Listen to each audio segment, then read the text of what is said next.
cátedra. Es un logro que tenemos, gracias a Dios. Y yo, hasta los de los CENDIS, inclusive escuelas particulares, poli, todo el mundo menos nosotros. ¿Quién sabe a qué se deberá? La verdad, es extraño. Pero no, solamente clases, ¿de acuerdo? Gracias. Entonces, continuamos ya porque ya ni modo el que no llegó, no llegó. Carlos, tú tomas la asistencia, ¿verdad? Carlos, ¿no ha llegado? Bueno, al parecer creo que todavía no llega. Vean, ya son 11:20. Bueno, todavía hay tolerancia. Bueno, entonces seguimos, ¿no? Nos quedamos en el cardenismo. El cardenismo, recuerden ustedes que el maximato con el máximo jefe de la revolución, que era Plutarco Las Calles, por eso le llama maximato, todavía puso en el partido, o sea que el PNR, quién sabe por qué están llegando muy tarde, el PNR, Partido Nacional de la Revolución, propone como candidato a la presidencia al general Lázaro Cárdenas del Río. Y efectivamente el general Cárdenas, qué bueno que ganó, y pues obviamente que el presidente ya en el poder, Cárdenas, al ver que se obstruía a las reformas que él hacía, Calles, lo destierra, ¿verdad? Porque está en desacuerdo. Y entonces el presidente Cárdenas toma el poder en 1934, en diciembre, y termina en 1940, porque recuerden que con el periodo de Abelardo de Rodríguez se creó el plan sexenal, o sea, de 6 años, y la Constitución de 1917 es modificada, y a partir de ese momento hasta nuestros días, se establece el plan sexenal, o sea, el periodo de gobierno para el presidente será de 6 años. Por ejemplo, anteriormente, estaba hasta 4 años, como en Estados Unidos, ¿no? Que el poder del Ejecutivo dura 4 años, pero pueden reelegirse en Estados Unidos. En México no se pueden reelegir, ¿verdad? No hay reelección, por lo tanto, se establece el plan de 6 años. El primero es el presidente Lázaro Cárdenas.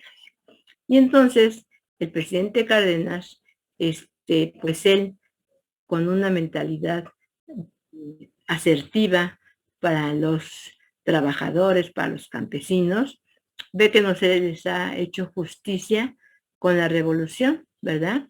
Que la revolución, pues todavía no fructifican las ideas. ¿Se acuerdan de Zapata? Para los campesinos, de que la tierra es para quien la trabaja, o sea, los campesinos.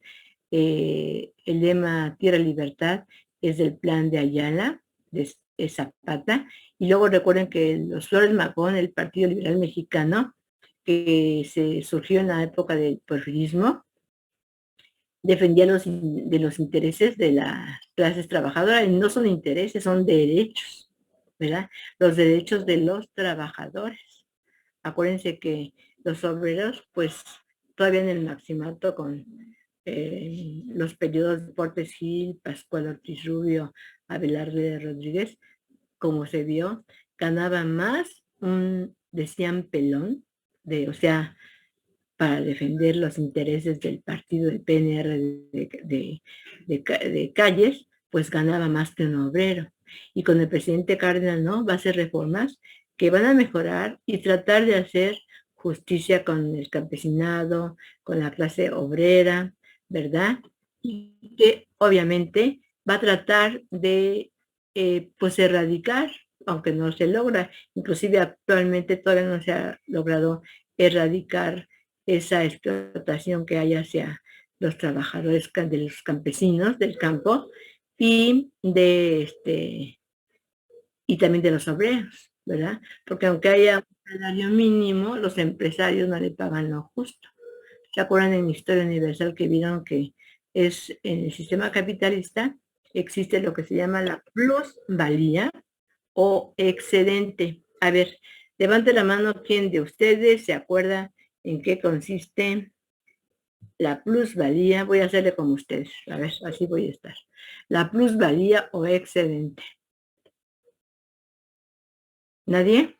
Bueno, ya lo sabía, que no se acuerda de los conocimientos de historia universal. Yo por lo menos se los expliqué a mis alumnos. Es la parte que no le pagan al obrero y se lo quedan los empresarios, porque han acumulado el capital, las materias primas, la mano de obra, y por lo tanto es la clase dominante, poderosa, hegemónica en el capitalismo, en el modo de producción capitalista, y obviamente la segunda fase del capitalismo. Esta es plusvalía o excedente, la parte que no le pagan al obrero, justa por su trabajo, y que se la apropia el burgués, o sea, el empresario. Entonces es algo injusto y es una explotación del hombre por el hombre todavía, ¿no? Que los empresarios, aunque haya un salario mínimo, haya mejorado la situación del descanso dominical, otro día de la semana, hay personas que trabajan la semana inglesa, que descansan sábado y domingo y todo, pero ha sido logros que se han logrado a través de esos movimientos sociales que existieron en el siglo XIX y que los vimos y que los sigo viendo con los estudiantes de cuarto. ¿Que cuáles fueron? Pues socialismo utópico, científico, cristiano, anarquismo, etcétera, que han logrado los trabajadores, que se crean los sindicatos en el siglo XIX, que se crean en Inglaterra, que en los trade unions, cuyo fin del sindicato es defender la clase trabajadora cuando trabaja y se ajusta, no lo que hace el sindicato actualmente, ¿verdad? Lo que hace a veces los líderes sindicales es enriquecerse. No, esa es la función del sindicato cuando surge en el siglo XIX. Y entonces, el presidente Cárdenas trata de mejorar esta situación. Por eso su gobierno, además de que se inicia el plan sexenal, es un sistema populista. Es populista, ¿por qué? Porque quiere mejorar la situación del pueblo, de los trabajadores, ¿verdad? Eh, como dije, campesinos, subrayado, y obreros. Y va a hacer reformas. Por ejemplo, el artículo 3 de la Constitución se modifica. ¿Se acuerdan que decía la educación debe ser laica, gratuita y obligatoria como lo es en este momento, ¿no? Las escuelas controladas por el Estado. Las escuelas privadas, ustedes saben, bien saben, nadie tiene prendida la cámara. Todo el mundo ha pagado, por eso yo pagué la mía. Dije, bueno, como en este grupo nadie prende, pues yo también la voy a hacer igual, para que vean qué se siente. Ajá. Entonces, a mí no me gusta esto, por eso me encantarían las presenciales, pero para todos, y ya dar clases, regresar a la escuela, por lo menos de una manera híbrida, ¿no? Pero pues bueno, así es esto. Y entonces, por lo tanto, pues eso es lo que pretende el presidente Cárdenas, que es populista y la educación va a ser cambio de laica a socialista. A ver, levanten la mano alguno de ustedes que haya estudiado, que haya investigado en qué consiste la educación socialista que se implanta en nuestro país en la época del presidente Lázaro Cárdenas. Levanten la mano y prendan su cámara. Si no, no hay participación. Nadie. Válgame Dios. Les dije, supongo que estudiaron, pero es un supuesto. El deber ser no corresponde con el ser. Lo ven muy bien en ética. Lástima que no sé quién tenga, pero tuvieron un maestro excelente, el 509, maestro Bustamante, que en paz descanse, acaba de morir, creo que fue el año pasado, sí, el año pasado. Y yo él salía, yo entraba, muy buen maestro de ética. Y pues ya, en paz descanse, ¿verdad? Bueno, entonces, pues ustedes, ¿qué consiste? Pues que, por ejemplo, la teoría de Darwin, a ver, ¿en qué consiste la teoría de Darwin? A ver, niños. Ay, no, no puede ser, no solamente en historia. A ver, allá Merlos, por favor. Sí, permítame. Sí, claro. ¿Sí A me ve? ver, muy bien. Sí, la teoría de Darwin se trata sobre la selección natural, que es sobre la evolución de las especies. Exactamente. La evolución, muy bien. Participación para usted, Ayala Merlos. Carlos, ¿verdad? La persona es la última que tiene asistencia, la que acaba de entrar ahorita, que ya son 38, es la última.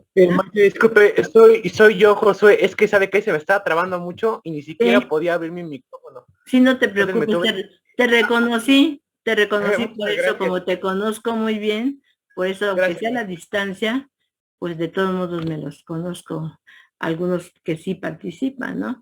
No te preocupes, José. A veces suceden esas cosas con las tecnologías. Y más que tú, yo te conozco que eres participativo y todo. Muy bien, Carlos. Aparte de eso, por ejemplo, en esa época, enseñarles a los niños de primaria, de educación sexual, pues era pecaminoso. Se va a poner el clero y los conservadores, porque pues desafortunadamente hasta en los municipios, la gente no tiene, ignora muchas cosas, de ahí viene la palabra ignorar, no es una ofensa, es una realidad. Ignora pues los conocimientos, porque pues en ese momento histórico pues faltaba mucha cultura, todavía, pues hasta la fecha creo que hay analfabetas en nuestro país, en algunos lugares. Hace unos años los alumnos hacían encuestas que a los alrededores de la prepa había también personas que no sabían leer y escribir. Entonces les cortaban a los maestros las orejas, a los maestros de la primaria que enseñaban a los niños esta educación socialista, y que los maestros apoyaron mucho al presidente Cárdenas. El régimen no era socialista, era populista. La educación, sí se establece una educación socialista. Vean que a los niños se les enseña en el campo y todo, dentro del jardín de niños de la primaria. Así sucedía en la URSS, cuando era la URSS. Ahorita ya Rusia no tiene un sistema socialista. Entonces, pues en esa época, en México los padres de familia se oponían y pues no estaban de acuerdo, porque recuerden que la mente es muy poderosa y quien influye en nuestra mente es el clero también, ¿verdad? Cuando el clero es los teólogos de la liberación, la gente que lucha por ejemplo, Hidalgo, por ejemplo, Morelos, que fueron del clero, fueron gentes avanzadas para la época, que leyeron a los ilustrados, a Montesquieu, a Voltaire y Rousseau. Por eso participó en el movimiento de independencia, porque sabían de la problemática del pueblo, de sus necesidades. Por eso se decretó la abolición de la esclavitud, de los derechos de la clase más, en aquella época, los estratos sociales que existían, ¿no? Por ejemplo, el mestizo, el indígena, los esclavos, las castas, etcétera. Y ahora todavía hay diferencias sociales, pero no tan marcadas. Bueno, sí están marcadas, porque hay antagonismos en las que tienen todo, y ya también hay gentes que carece de lo más indispensable. Desafortunadamente no se ha llevado a la práctica a nivel, yo creo que de muchos países, de, como decía Morelos, acabar con la opulencia y con la indigencia, los que tienen mucho y de los que carecen de lo más indispensable, ¿no? Bueno, por ejemplo, yo les comento, en Europa, una persona indigente son pocos, menos que aquí, y nunca he ido a Sudamérica. ¿Para qué les invento? No he ido. Y no sé realmente, solamente por lo que he leído, pero que yo lo vea con mis propios ojos, que sea testigo presencial de los acontecimientos, no. Entonces allá sí vi que son menos, claro, la población es menos, y es un país que ha desarrollado la industria, y nosotros no pudimos por el tratado de Bucareli que firmó Obregón. Entonces los indigentes están en el piso, para pedirte algo, se tiran al piso totalmente, y les da muchísima pena, como que les da mucha pena pedir, ¿verdad? Eso es lo que yo vi. Pero pues aquí ya ven que hay muchos, porque pues el PRI nos gobernó muchísimos años, el PAN otros 2 periodos, y luego se une el PRI, PAN, PRD y algunos de Morena, que pues yo estoy de acuerdo con el presidente Obrador, no con todo el sector de Morena, ¿verdad? Habrá gentes buenas, o sea, con buenas intenciones en cada partido, pero son los menos. Y entonces, pues yo considero que hay esa injusticia. El presidente de Cárdenas, por eso era populista, y además hizo otras reformas. Se trató de cumplir con el artículo 27 de la Constitución. Por ejemplo, se dio la expropiación petrolera. Acuérdense que la expropiación petrolera se dio el 18 de marzo de 1838. ¿Por qué? Porque pues siempre los que se llevaban todo, se produce aquí el petróleo y se llevaban a sus países ya la gasolina y todo, y aquí la vendían todavía, ¿verdad? Desafortunadamente con los gobiernos neoliberales y Peña Nieto privatizaron el petróleo, que había nacionalizado el presidente Cárdenas en 1838.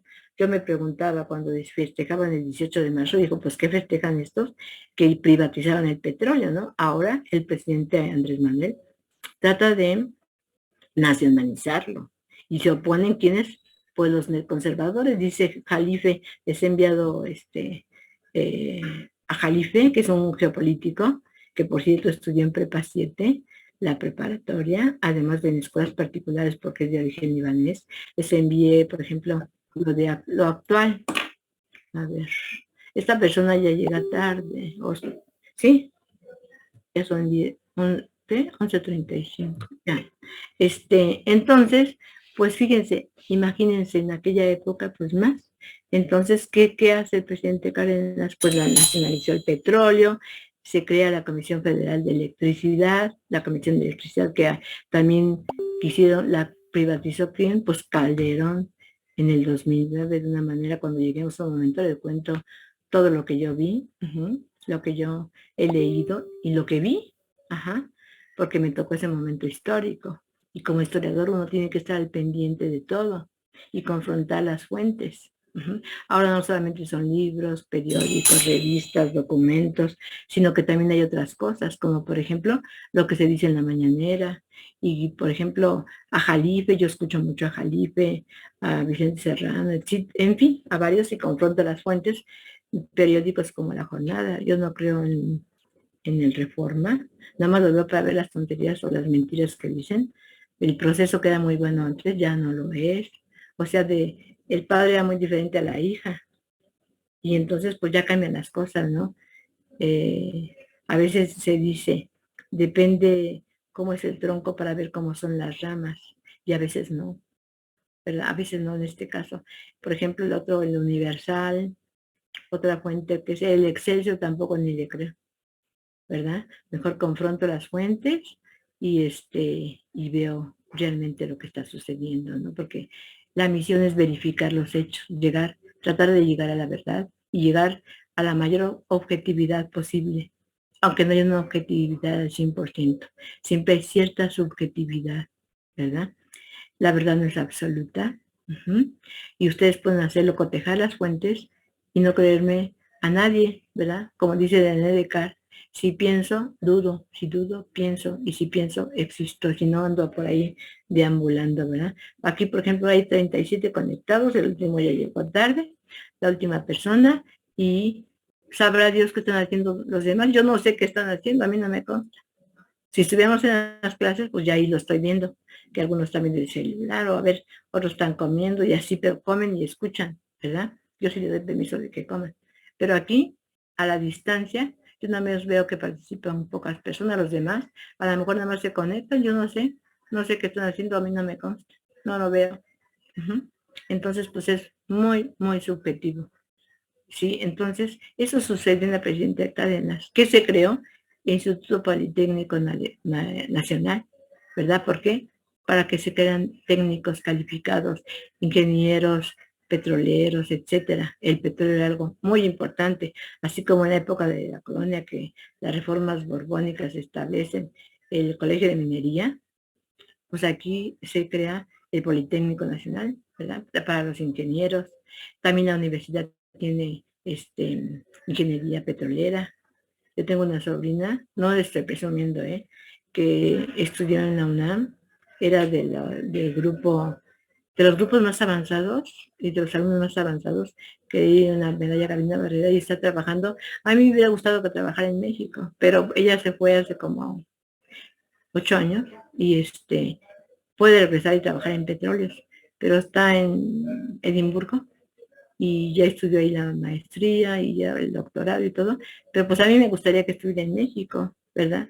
Para que haya más ingenieros petroleros importantes que sepan el conocimiento del petróleo, que es ahorita que se está tratando de nacionalizar, que nos dijeron que la gallina de los huevos de oro ya no daba, y no es cierto. O sea, estamos viendo que está creando dos bocas, que se ha encontrado hasta litio, que es el oro blanco, antes del oro negro. ¿Se acuerdan en la época prehispánica cómo se le llamaba? Chapopote, ¿verdad? Ese le llamaba el petróleo chapopote. Y con eso lo utilizaban para las calles, las aplanaban con el chapopote, todavía en los años 60. Y el petróleo pues sigue siendo importante. Vean cómo están los países que nos explotaban el petróleo, nos siguen algunos todavía explotando porque no se nacionalizado totalmente ahora. ¿Por qué? Porque lo privatizaron, igual que la energía eléctrica, ¿no? Entonces, esto se dio en la época del presidente Cárdenas y creó bancos importantes, ¿verdad? ¿Importantes para qué? Para la economía, mejoró, estabilizó la economía. Esto es algo muy, muy importante. El Partido Nacional Revolucionario, el PNR, cambia a ser el PMR, Partido Mexicano de la Revolución, en la época del presidente Lázaro Cárdenas. Fue un periodo muy importante donde se trata de mejorar la situación de la clase trabajadora, donde se nacionalizó el petróleo, se creó el Politécnico, se crean bancos importantes para la economía de nuestro país, ¿verdad? Y que obviamente, ¿qué está pasando en el mundo? A ver, acuérdense, si su periodo de gobierno es de 1934, en diciembre, prácticamente ya es 35, a 40, pues algo importante, se crean los regímenes totalitarios en la historia universal, el fascismo, el nazismo, el militarismo, y que van a dar lugar a la Segunda Guerra Mundial, y se dio la Guerra Civil Española, de 1936 a 1939, donde fueron apoyados por los fascistas a Franco, y desafortunadamente cayó la República Española y ganó Franco, que estableció una dictadura hasta su muerte. En 1975 murió. ¿Y qué creen? Yo tuve una maestra en la facultad que me daba didáctica general y era del Opus Dei. Y como que tuvo mucha conexión conmigo y me invitó una vez al Opus Dei. Son casas que en España son muy abiertas y aquí como que no se ven mucho. Opus significa opus, obra de Dios, Opus Dei, obra de Dios. Y llegué a ir y yo vi que cuando muere Franco le hacen un gran homenaje. Decía yo, bueno, si él fue un dictador, como ese gran homenaje, porque el partido ultraconservador, ultrarreaccionario, ¿no? Porque pues a mí me gusta ir a ver, andar ahí, de metiche, ¿no? Para saber, indagar la realidad, ¿no? ¿En qué consiste esto? Entonces, pues eso ahora se les llama ya no conservadores. Dice Jalife que los conservadores son globalistas y los liberales vienen siendo nacionalistas. Los que quieren de verdad al país, no son vendepatrias, etcétera. Entonces el presidente Lázaro Cárdenas fue nacionalista. Inclusive también lo del ferrocarril. Acuérdense que estamos en qué momento histórico, la segunda revolución industrial. Es la era, ¿se acuerdan de después de 1870? Surge la segunda fase del capitalismo que se llama imperialismo, donde los países altamente desarrollados, subrayo, en la industria, obviamente, ¿qué van a hacer? Pues explotar a los otros. El colonialismo en África, en Asia por parte de los países de Europa, después Oceanía, y eso desde antes, recuérdense cuando se buscaban las especias, Portugal llega a la India, la explota y así, después Holanda, luego Inglaterra, y pues se reparte tanto África como Asia, y después Oceanía, y en América pues Estados Unidos. Acuérdense que cuando se independizaron, en el finales del siglo XVIII, en el XIX rápidamente se industrializan y van a colonizar, a dominar, a explotar América Latina.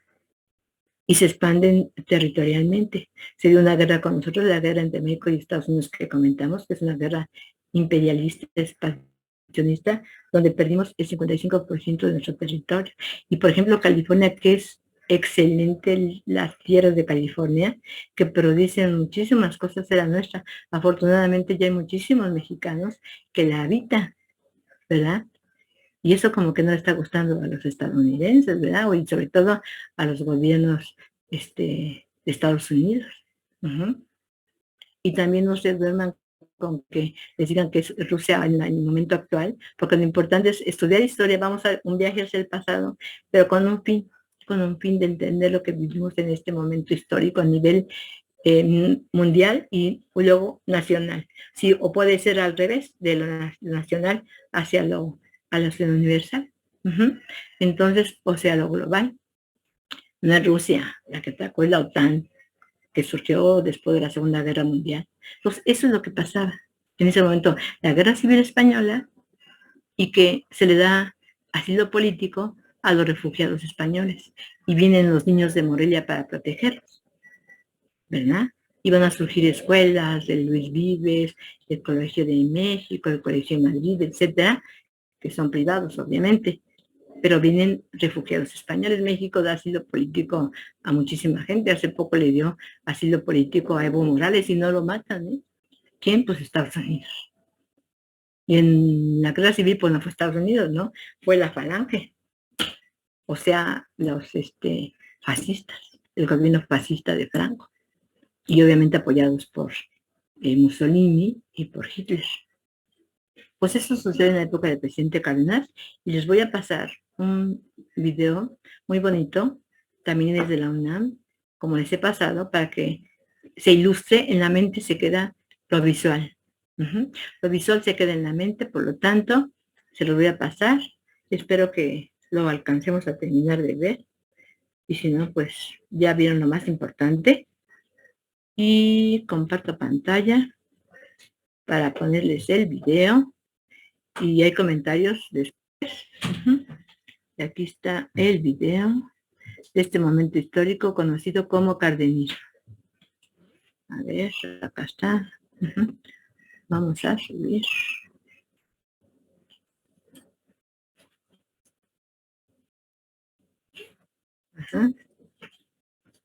Vamos aquí a minimizar. Y a quitar esto.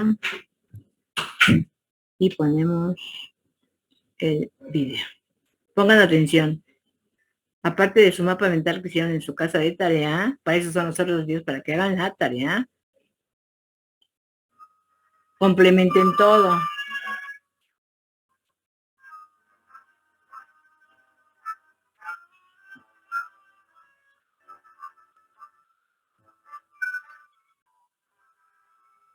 Vean la música, observen también la música, las modas de la época, los descubrimientos tecnológicos de la segunda revolución industrial, como la radio, ¿verdad? El teléfono, el eléctrico, todo eso fue de la segunda revolución industrial, la vacuna de la tuberculosis.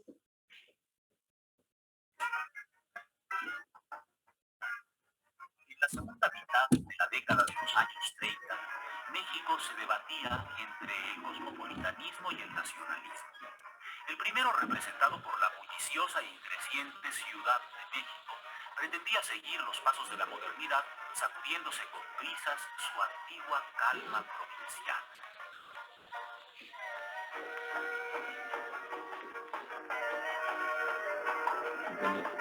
Esa calma que todavía se respiraba en las principales calles del centro. Vean qué bonita. De sus complacidos pobladores.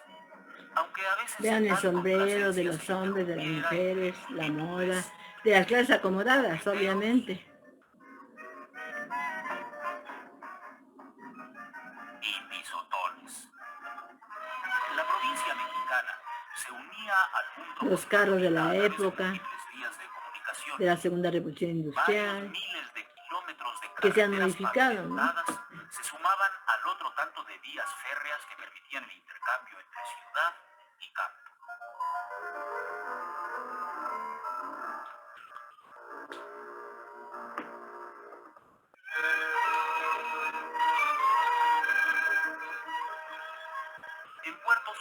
Tampico, Veracruz, Mazatlán y Coatzacoalcos, el país tendía sus lazos con el exterior.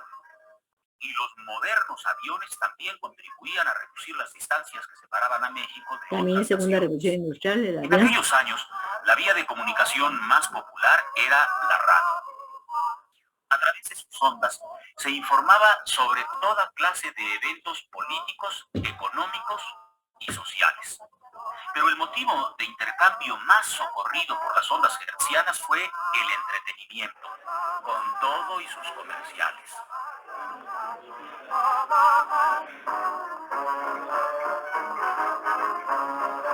El caballero que quiera, un zapato duradero, la marcanera lo espera, con calzado de primera, el piso de mármol duro, se vuelve de terciopelo, usando el calzado bueno, como Neira sabe hacerlo, usando el calzado bueno, como Neira sabe hacerlo, mujer hermosa bien apacible. Y a través de la radio, muchos mexicanos se enteraron que el general Lázaro Cárdenas ocuparía la presidencia de la República el 1 de diciembre de 1934.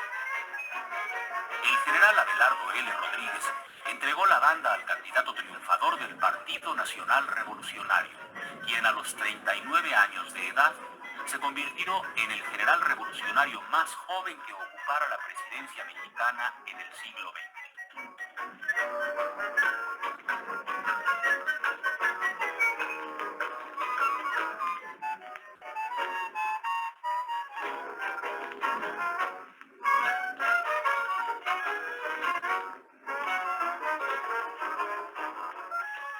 Muy pronto el presidente Cárdenas mostró su cercanía con los movimientos populares del país. Desde un principio se acercó a los campesinos y a los indígenas. Recorrió gran parte del país tratando de dar solución a los principales problemas de la población, logrando él mismo una inmensa popularidad.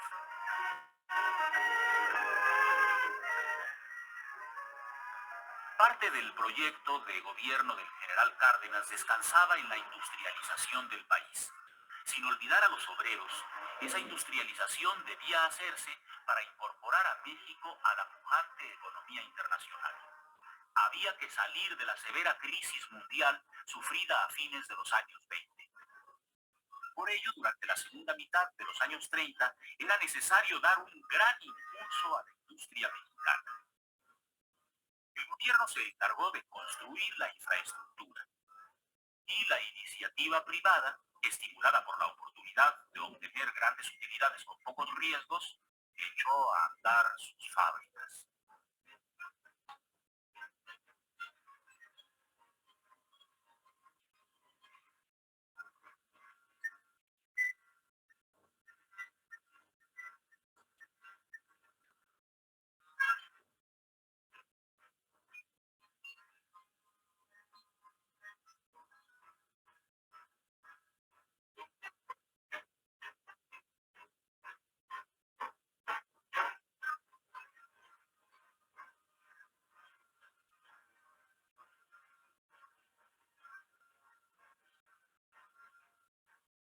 Numerosas empresas textiles, agroindustriales, mineras y de maquinaria pesada en las ciudades de México, Monterrey y Guadalajara atrajeron a la población rural y un gran contingente de obreros se incorporó a la transformación industrial del país.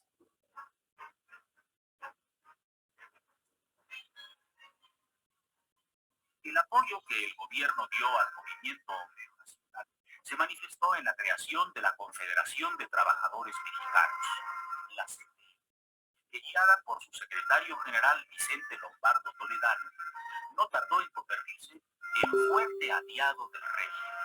Pero aquella reestructuración del país suscitó bastantes conflictos.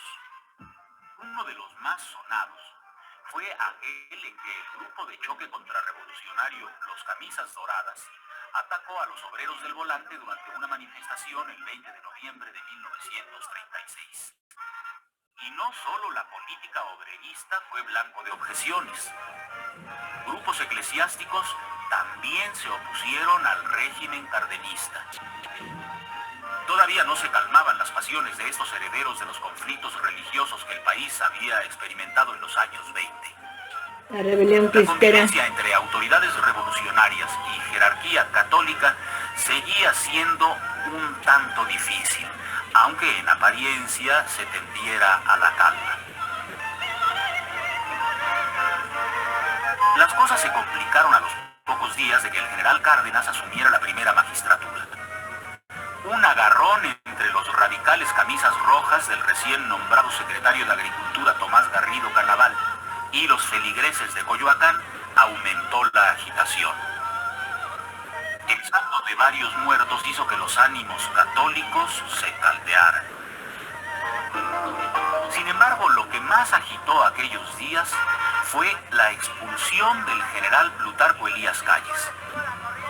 El general Calles se había convertido en la figura más poderosa del país y obstaculizaba con frecuencia los proyectos cardenistas. Fue por ello que el presidente optó por su expulsión del territorio nacional.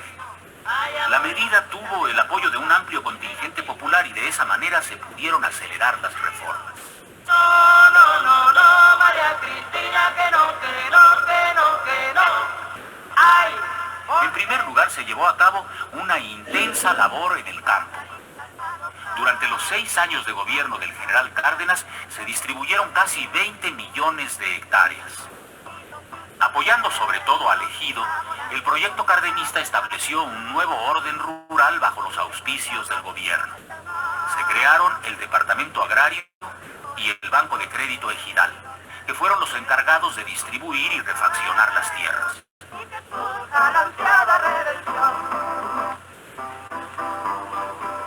Voy a empezar a cantarles la canción de la agrarista, que tira muchas verdades, señores capitalistas. Es el cantar de los pobres que en el campo trabajamos. El proyecto cardenista hizo lo posible por acabar con la miseria campesina que asolaba al país desde épocas inmemoriales. Y en gran medida logró que aquella miseria disminuyera un poco. La precariedad seguía vigente en la mayor parte de la población rural y acabar del todo con la miseria no fue posible. Sin embargo, la distribución de la tierra adquirió tal fuerza que superó con mucho la de los gobiernos anteriores. Y por ello el impulso agrarista fue sello inconfundible del cardenismo.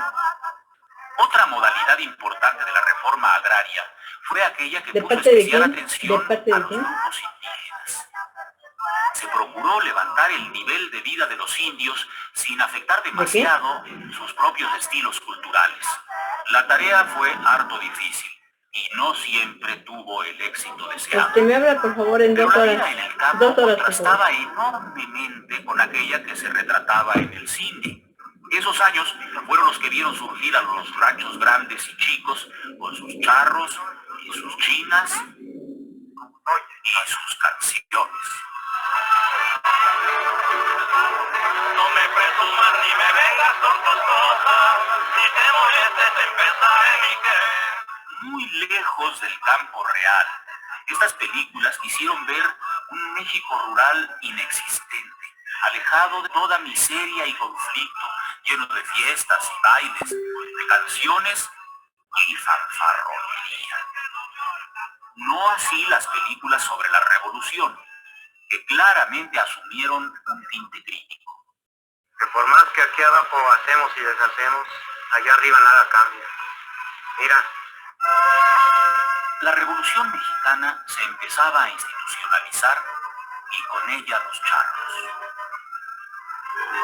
En 1938, el Partido de la Revolución Mexicana se erigió en el representante oficial de la actividad política nacional, así como los charros se convirtieron en el símbolo de la mexicanidad. Entre chicas bonitas, caballos y toros, los charros se transformaron en artículo de exportación. Lo mismo sucedió con los mariachis. y con todo aquello que hablara de la belleza y el arte de la tierra tapatía.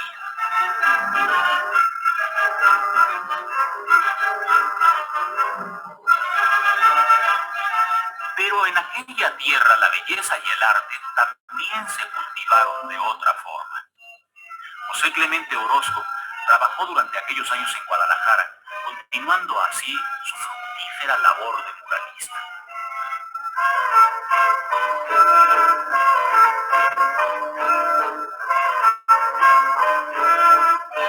El muralismo también siguió comprometido en las manos de David Alfaro Siqueiros, quien para entonces no tardaría en trasladar su compromiso hacia la guerra en España. La guerra civil. Sin embargo, el más conocido siguió siendo Diego Rivera.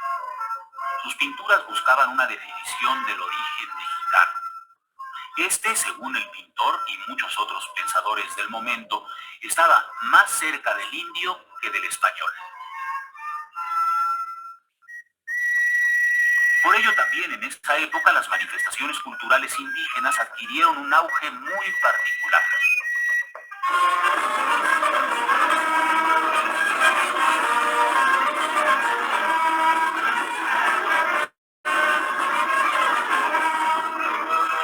Aunque a veces así lo pareciera, no solo se trataba de reivindicar al indio como tema del folclore. También se pretendió reconocer la importancia de las distintas etnias mexicanas, fomentando la construcción de cooperativas de producción, centros de salud y escuelas. Durante aquellos años la educación en general vivió un impulso inusitado. La llamada educación socialista intentó generar una conciencia colectiva sobre las responsabilidades sociales de cada joven mexicano.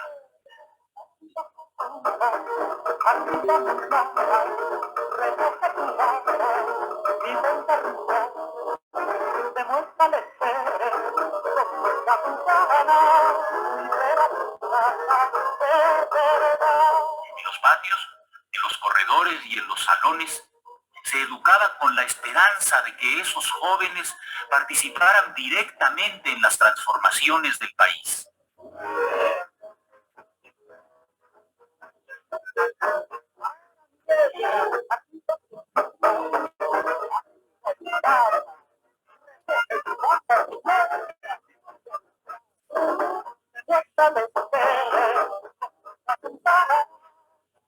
Y muchos aplaudieron los resultados obtenidos con aquellas escuelas socialistas.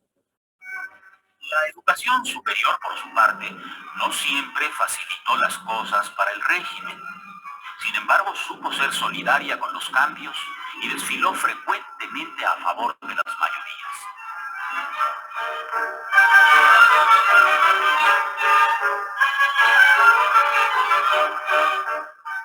El ejército también pudo desfilar en esa dirección, sobre todo porque el régimen se apoyó en la formación de cuadros medios militares, dándoles las herramientas necesarias para lograr su propia superación.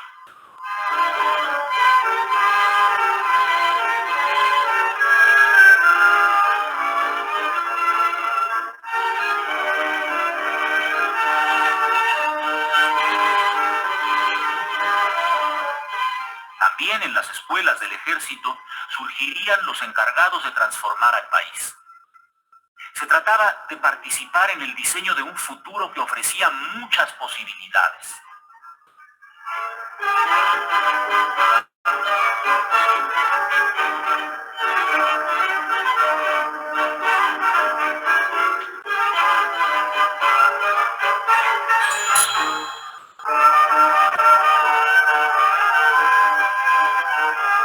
Así los militares y los civiles debían entrar en comunicación sin demasiados problemas.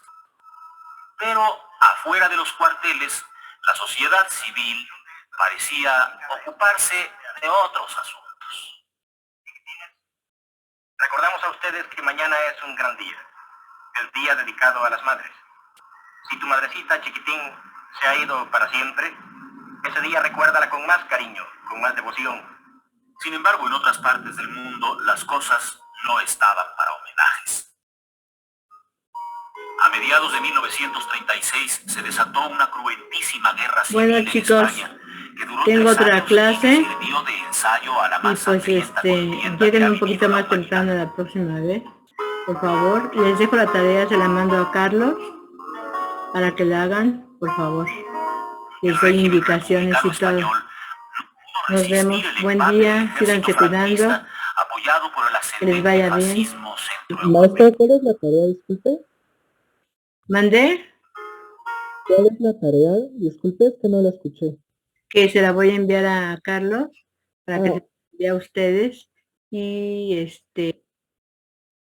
nos vemos la próxima clase. Sí, hasta luego.